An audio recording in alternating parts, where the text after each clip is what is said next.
Shalom, saudara dan saudari yang terkasih dalam Tuhan kita Yesus Kristus. Marilah kita luangkan waktu beberapa menit untuk berkencan dengan Tuhan saat ini, agar dari hari ke hari kita semakin dekat dengan Tuhan, sehingga hidup kita semakin diberkati dan menjadi berkat. Pembacaan dari surat Rasul Paulus kepada jemaat di Efesus, bab 4 ayat 31 sampai dengan 32. Segala kepahitan, kegeraman, kemarahan, pertikaian, dan fitnah hendaklah dibuang dari antara kamu. Demikian pula segala kejahatan. Tetapi hendaklah kamu ramah seorang terhadap yang lain, penuh kasih mesra dan saling mengampuni, sebagaimana Allah di dalam Kristus telah mengampuni kamu. Demikianlah sabda Tuhan. Syukur kepada Allah. Saudara dan saudari yang terkasih dalam Tuhan kita Yesus Kristus, ada seorang wanita yang sudah menikah dengan pria yang baik, namun ia tidak dapat menikmati keindahan dan kebahagiaan sebagaimana pasangan suami istri pada umumnya.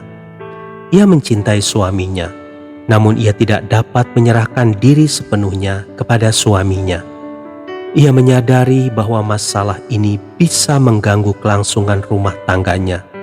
Ia berusaha untuk berubah, tetapi sesuatu yang ada di dalam dirinya tidak bisa membuatnya berubah. Ia membawa hal ini kepada Tuhan, dan Tuhan mengingatkan masa lalunya melalui mimpi. Dalam mimpi, ia melihat dirinya sedang berenang di sebuah danau, dan tak berapa lama kemudian, datang beberapa orang pemuda menyerang dan menodainya. Dengan penuh kebencian, ia berteriak kepada pemuda-pemuda itu, "Aku benci kalian, aku benci kalian. Aku tidak akan pernah membiarkan seorang laki-laki pun menyentuhku lagi seumur hidupku." Saat terbangun, dia menyadari bahwa ia masih menyimpan kemarahan dan kebencian itu di dalam hatinya. Emosi itu terkubur jauh di lubuk hatinya dan memengaruhi hubungannya dengan suaminya. Setelah dibimbing, ia pun mau mengampuni pemuda-pemuda yang sudah merobek-robek jiwanya dan harga dirinya. Di hadapan Tuhan ia berdoa, "Tuhan, Engkau tahu apa yang kualami dan apa yang mereka lakukan padaku. Itu sangat menyakitkan, tetapi aku tidak akan mencengkeramnya lagi. Aku tidak akan membiarkan rasa sakit dari masa lalu itu meracuni kehidupanku saat ini dan masa depanku. Tuhan, aku mau mengampuni pemuda-pemuda itu sekarang juga." Setelah hari pengakuan dan pengampunan itu, ia dipulihkan dan menjadi seorang istri yang normal. Ia dapat menikmati hubungan yang sehat dengan suaminya.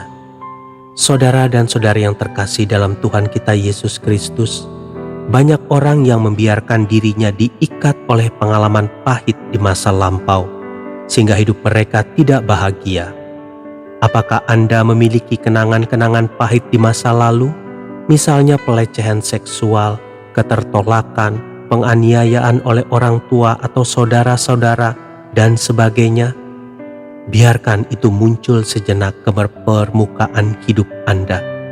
Setelah itu, putuskanlah untuk mencabut akarnya dari hidup Anda dengan cara melepaskan pengampunan kepada mereka yang sudah menyakiti hati Anda.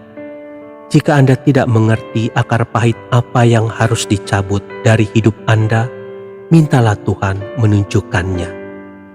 Saudara dan saudari yang terkasih dalam Tuhan kita Yesus Kristus, semua orang pasti pernah mengalami ketidakadilan dan kepahitan.